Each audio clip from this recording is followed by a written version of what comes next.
Hey, welcome back. I'm excited for you guys to meet Kitty Janvirn. Now, Kitty is a young woman who's definitely helping us skew our guest age downwards and is excited to be sharing with you guys her journey and her project. Now, her podcast is called The Grand Project, and this is something that she started out as a way of collecting family history, but it's grown quite a bit since just the focus on her grandparents. So what we do is sit down and we talk about her grandfathers for a little bit, including some interesting family history stories that will be sure to have you giggling a little bit when you guys hear these things. What I want you guys to do is lace up the tennis shoes if you're going out for a walk, or if you're listening to this at home. Grab yourself a beverage, pull up a chair, put on those headphones, and get ready to enjoy us in a fantastic conversation.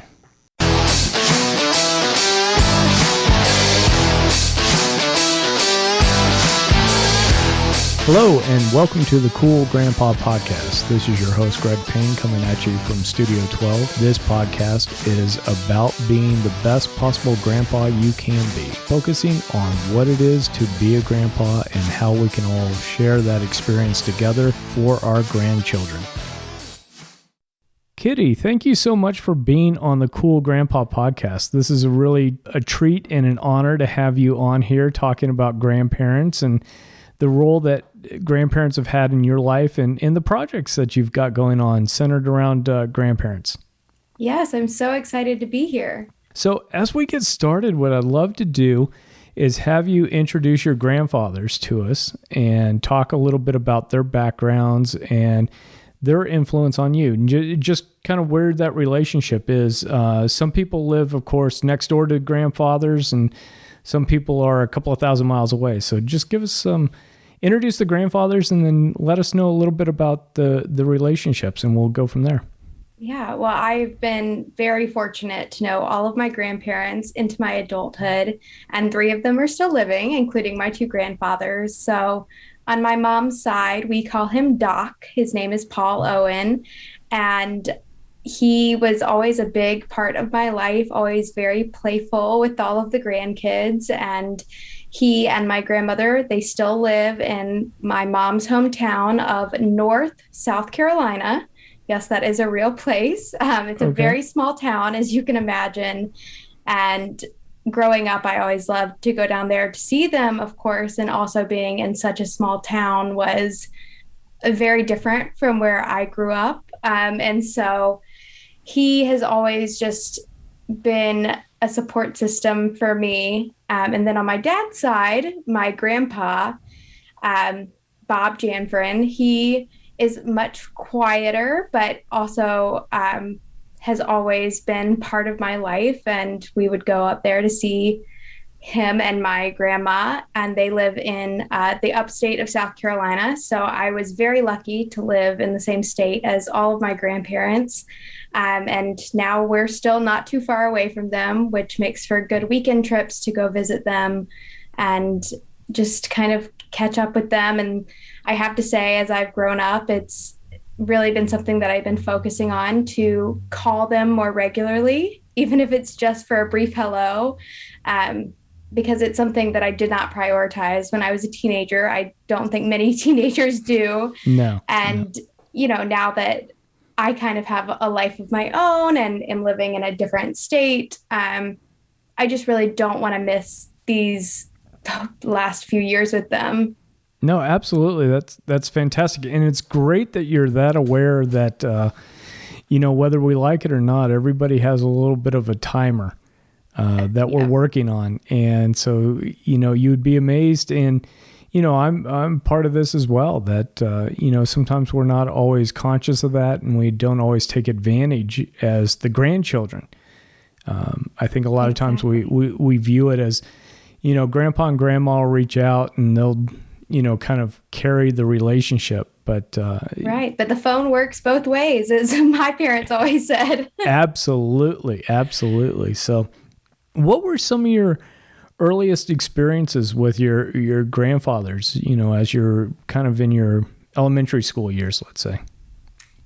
Well, They were always there for Grandparents' Day. I do remember that. I have two younger brothers who also got to have that experience with them in elementary school. Um, I would say for Doc on my mom's side, one of my earliest memories of him is playing this game called Monster.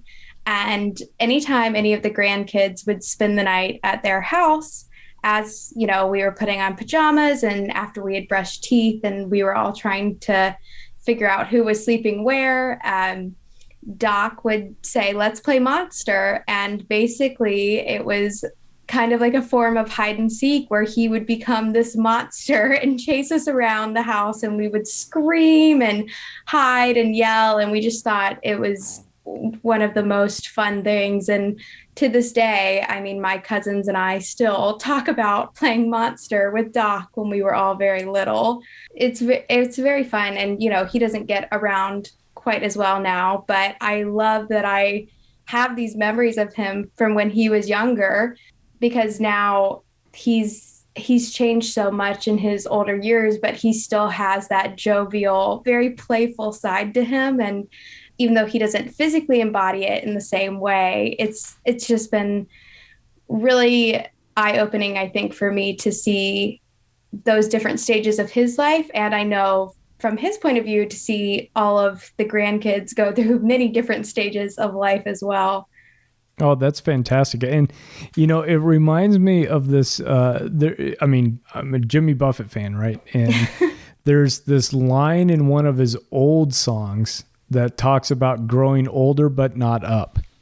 And, you know, references that, hey, you know, body parts can bend, you know, can break and they don't work the way that they used to and things. But, you know, if you keep your mind and you keep your soul, your personality young, you can still stay young throughout growing older.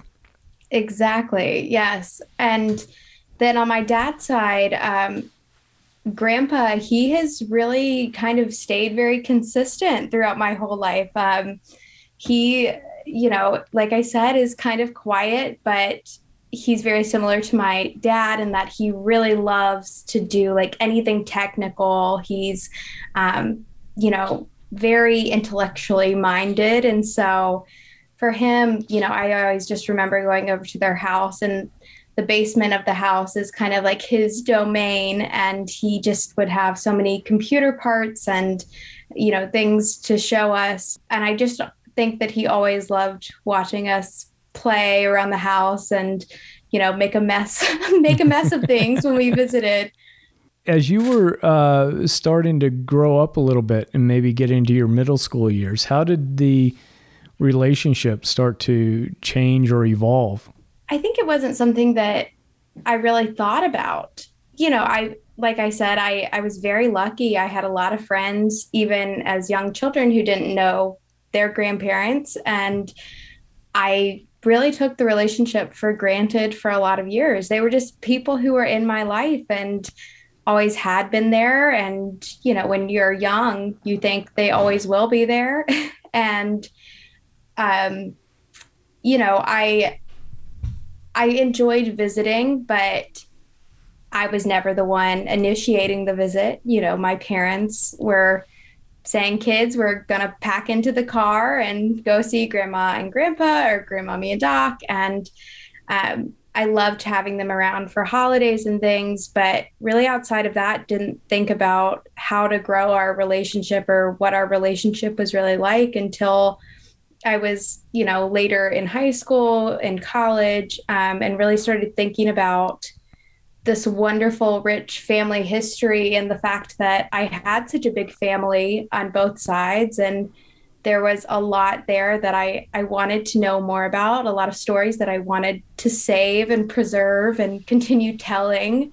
And so that's really when there was that switch, and I wanted to spend more time with them and wanted to know more about what their life was like when they were younger, when they were my age, growing up, and that sort of thing. Oh yeah. And folks, we'll be diving into Kitty's project, the Grand Project, in a second, but I've got to ask, how did Doc come up with Doc for his nickname with you guys? So he was a pharmacist. That was his occupation. And so, really, even before he had grandkids, everybody in town, when they would go into the pharmacy, they'd say, "What's up, Doc?" Okay. Okay. And it just stuck. And to this day, people in town and people who know the family also call him Doc. So it was his grandparent name and also kind of his nickname. Sure. Well, and I can picture that the grandkids going around town or whatever start hearing people calling him Doc, and then it's just, well, this is Doc, who happens to be my grandfather. Okay. Yeah. Yeah. Oh, very cool. So we touched on a little bit about this podcast and this project that you have called the Grand Project.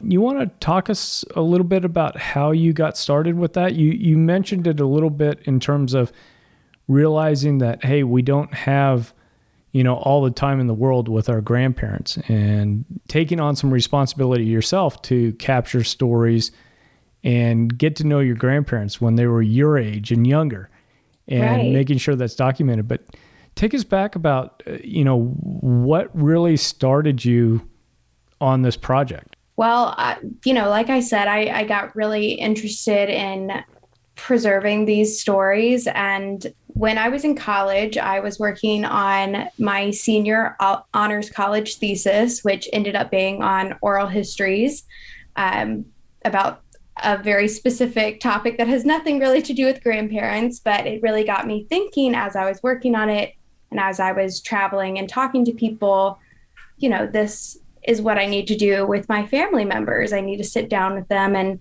just have these oral recordings of their stories. Because it's one thing to, like keep them in your head or write them down even, but to hear that cadence and the way that they say things. And my grandmommy and Doc are very Southern.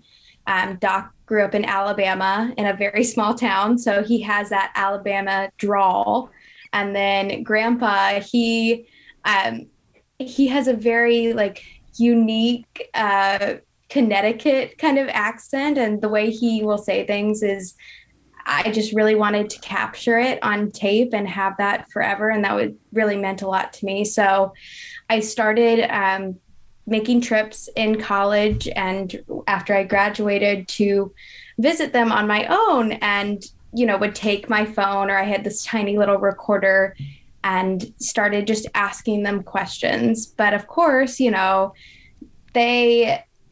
they are glad that I'm asking, but they don't really see the importance, I guess, in recording them in the same way that I do. And so a lot of those early recordings, we're, sitting around with Grandpa, and, my grandmother's coming in and out. My dad went with me one time and he's coming in and out. And so the sound quality isn't the best. And then with Doc, we went out to eat. And so you can hear the clattering of the platters around us, and the waitresses coming by, and people from church are coming up to talk to them in between questions. And I love having those memories recorded in that way, but I kind of let it fall to the wayside. I didn't really do anything with it. And then I lost my grandmother in 2020 in the summertime, and was really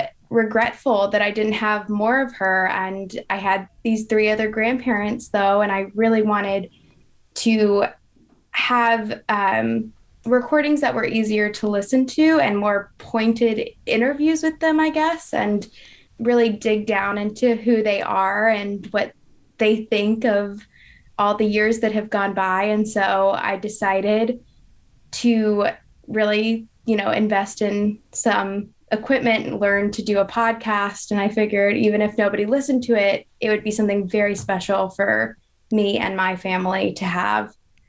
So it started with those 3 grandparents. And from there, I started interviewing other people's grandparents, older people in the community who have acted as those familial leaders, and getting their stories. And it's been very rewarding. And has made me think a lot about life in general.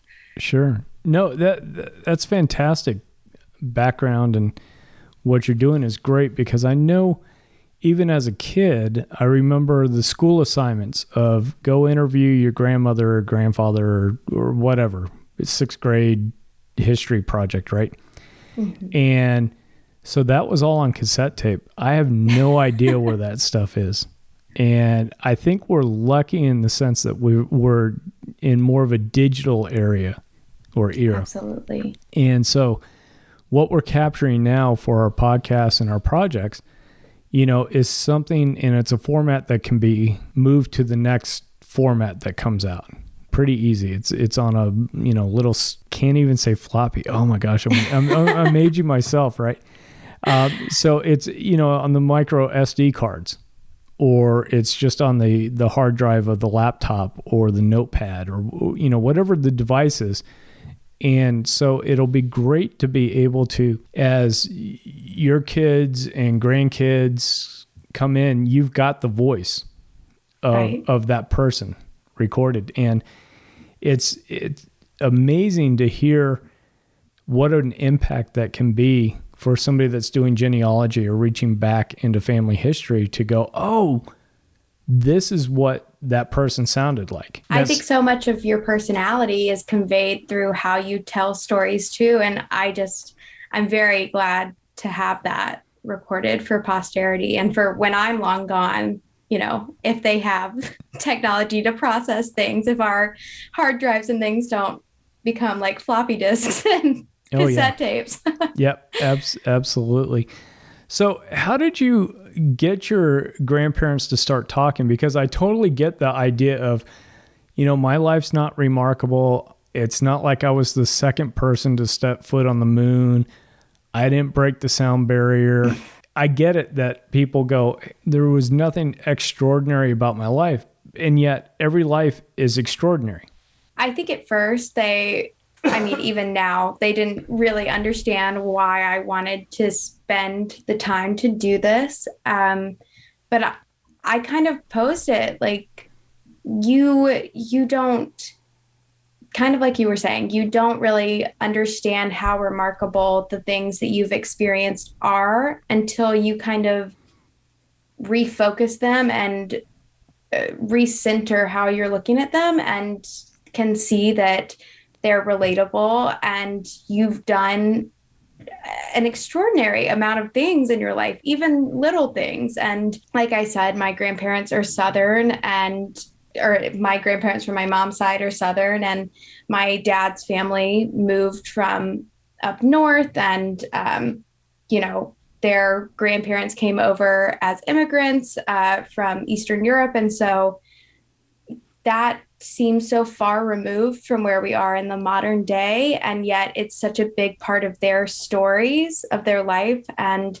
I just told them, I just want to ask you some questions. I really want your opinions about things too, even small things. And that's something that my brothers and I have talked a lot about, is like just even finding out, what they wanted to be when they grew up, when they were in elementary school, or their first way of earning money, their first job, is a really foundational part of who they are as people, and kind of lets us know them in a way that they don't think is, I guess, important, but tells a lot about who they are. Well, and it fills in the blanks on where you came from. Exactly. And I think that's one thing that I would, talk to grandparents and people about, is if you have anybody that's doing these family histories and you're talking, and you may feel like your life isn't extraordinary. Like I said, you didn't fight, towering infernos somewhere, or you didn't, you weren't the first person to, parachute from over a mile high, or, whatever it is. But the thing is your life is how the person talking to you got to be where they are. Your decisions on, should I go to East Carolina University or should I go to Syracuse? Well, those years at either school is going to impact the family line at some point. Yeah, that's very true. And so just as an encouragement to people that, like I said, even if you don't feel your life was extraordinary, dive in with an open mind about where this is going and who's it going to impact. Because to our point, right, we were talking, it may be a granddaughter, a grandson, or a great-grandson that hears this.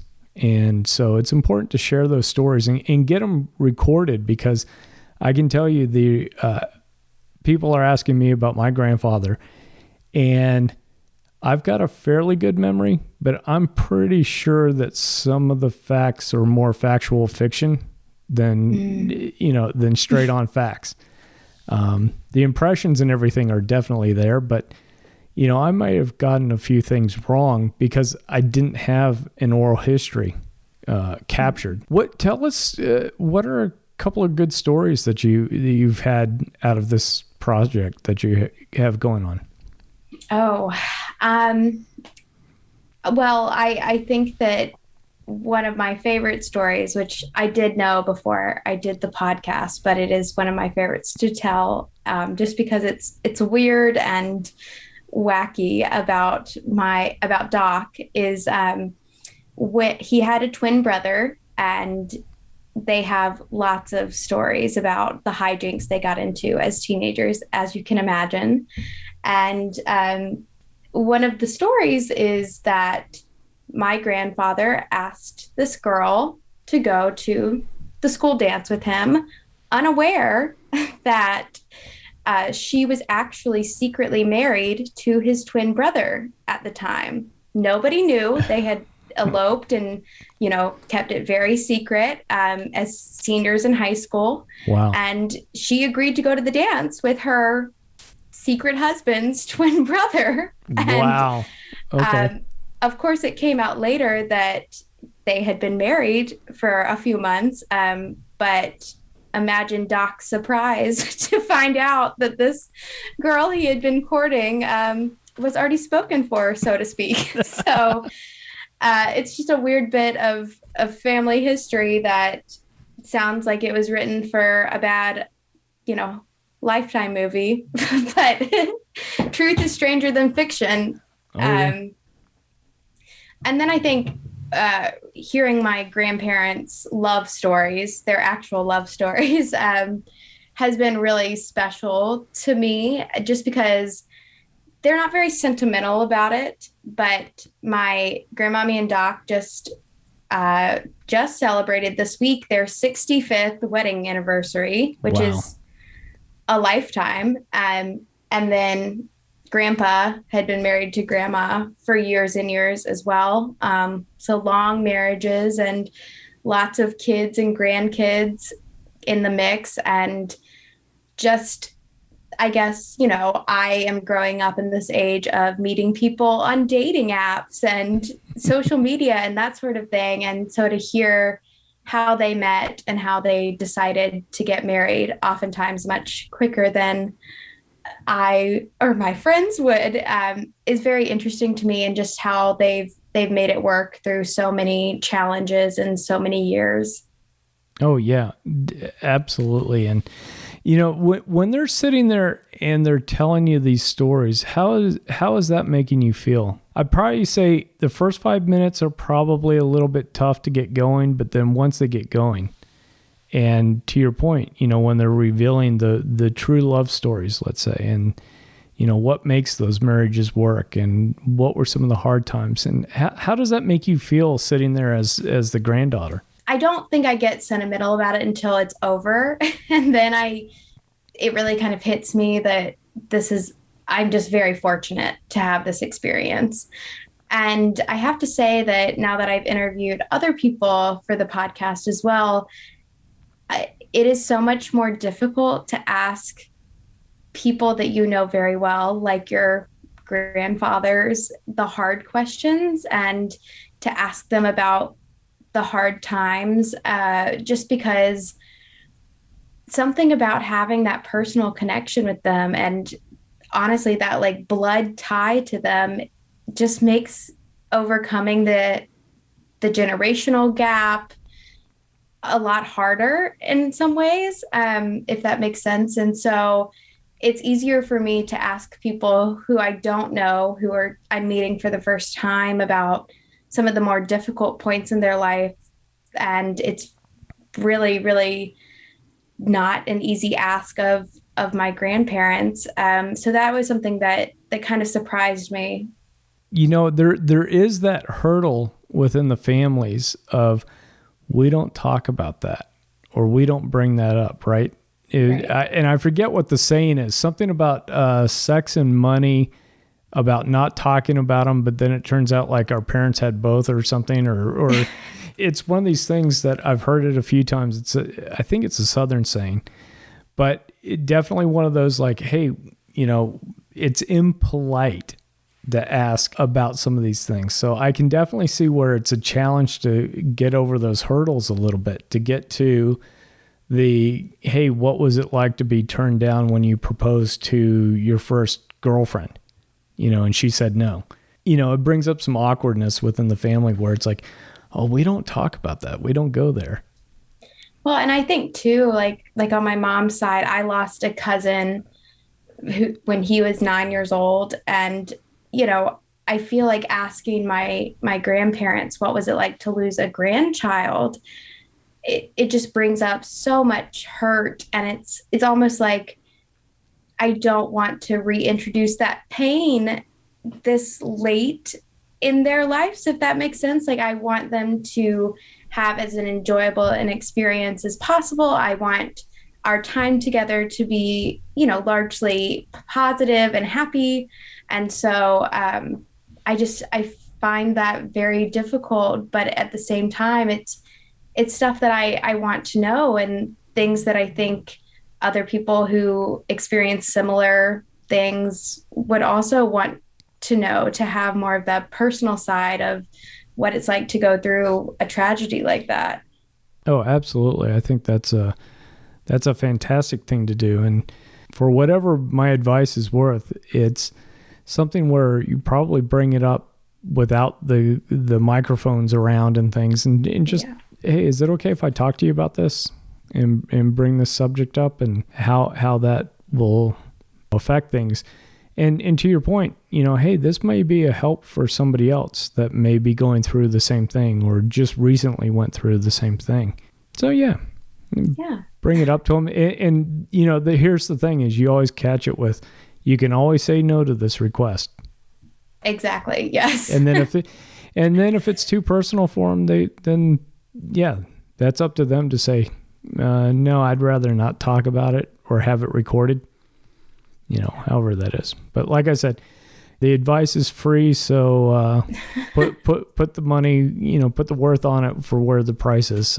So what's the plan? What do you see for this project of yours? Well, right now we are coming off of a little bit of a hiatus, and I am really excited to get to talk to some more people who are, not as close to me, not family friends, not family, and really record some more diverse stories. I am very fortunate to live around a lot of older people who come from all over, and who, have lived all over, or who have been in the neighborhood for 60, 70 years. And I really want to kind of talk to them about all the changes that are happening right around them, and just what it's like to see new generations growing up around them.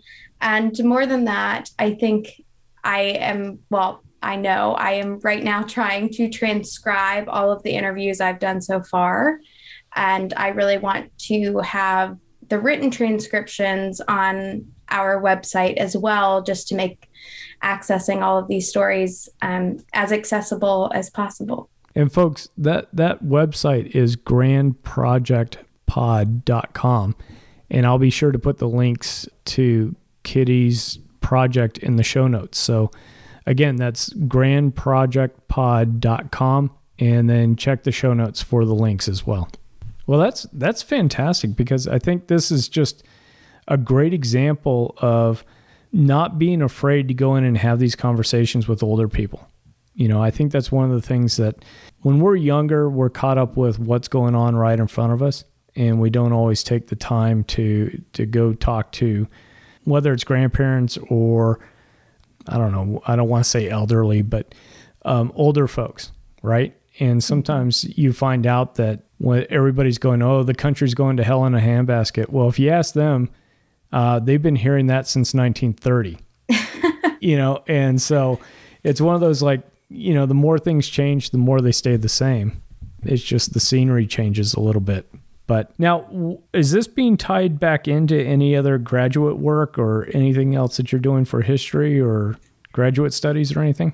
No, it is not. This is a complete side project. It's been a great creative outlet for me and a great way for me to reconnect to the side of my brain that loves history. But really, like you were saying, I just think that our older generations are often so undervalued in society. And we also don't hear a lot of them in media, whether it's fictional media or the podcast space with these true stories. And it's just really important to me to not let this generation pass us by and leave us without hearing some of their stories and finding out what we can learn from all of the things that happened before we were around. And that's where the Cool Grandpa podcast comes in as well. We're both just taking our little flags and waving it around and going, hey, here's something over here that's different. It's not true crime stories. It's not celebrity gossip.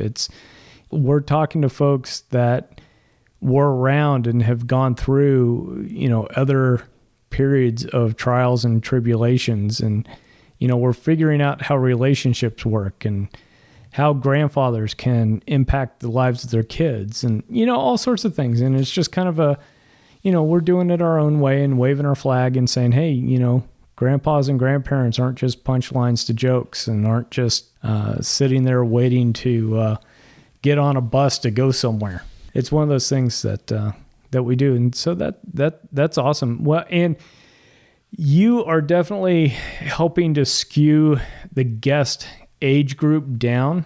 And if you don't mind, could you because I've got bruises to prove that you don't ask a lady her age, but maybe give us a range. I don't mind telling you my age. I ask all my podcast guests to share their ages, so I feel it's only fair for me to do the same here. I'm 26. Awesome. Well, Kitty, it's great that you're doing this because I love capturing those stories about hearing how Doc is running around and playing monster with the sleepovers. And I love hearing how grandfathers positively impact the lives of grandchildren. When you're just a little bit intentional, you get a lot back in return for these relationships. Are there any other ways people can connect with you? We do have an Instagram. It's @grandprojectpod. So very similar to the website. And the website will be going through some major updates, like I said, in the next few months. And of course, follow us wherever you get your podcasts. Awesome. And folks, it's Apple, Stitcher, Google, Spotify, wherever your fine podcasts are sold and consumed. So, Kitty, it has been absolutely fantastic to have you on. I'm excited about this project, and I want to stay in contact, just see where we can help each other out. Make sure that, like I said, we're both waving this flag over here saying, hey, these relationships and these stories are important to capture. So, thank you so much for taking your evening and sitting down and having a conversation with us. I appreciate it. Well, thank you, Greg. I think what you're doing with all the cool grandpas of the world is wonderful, and I'm really excited to see what else you have in store. Thank you. Hey, did I tell you guys this was going to have a fun story in it or what? I don't know about you, but I thought it was interesting how Kitty's granduncle and her, I guess, grand aunt at this point, how she had asked out Kitty's grandfather to the dance in high school as a way to help keep the marriage that was existing kind of a secret for a little bit longer. I thought that was really funny and something probably out of a 1930s, 1940s rom-com. So my other big takeaway with this was just the passion that Kitty has for capturing these stories, and not just going through and asking, the simple questions or not the deep questions, but her willingness to go deep into subjects and really capture those oral histories, and making sure that now we're fortunate enough that those are on a format that can be upgraded as the technology upgrades and not lost to the dustbin of history as the cassettes or the reel-to-reel recordings that some of us may have had about our grandparents. What I want you guys to do is please go to the show notes, click on the link to her project, the Grand Project, check out what Kitty's doing, and then also leave us a comment. Let us know what you enjoyed about this episode and what your big takeaway was. Until next time, remember to be cool. Thank you for listening to the Cool Grandpa Podcast. If you've enjoyed this episode, please do me a favor and share it with a friend. That's the best way you can help us to expand our community, as well as get the news out about how valuable grandpas are in the lives of those kids. If you'd like to leave me a comment or shoot me a potential topic for this podcast, please go to www.cool-grandpa.us. Look for the comments tab, fill it out, hit submit. It's as easy as that. Until next time, remember to stay cool.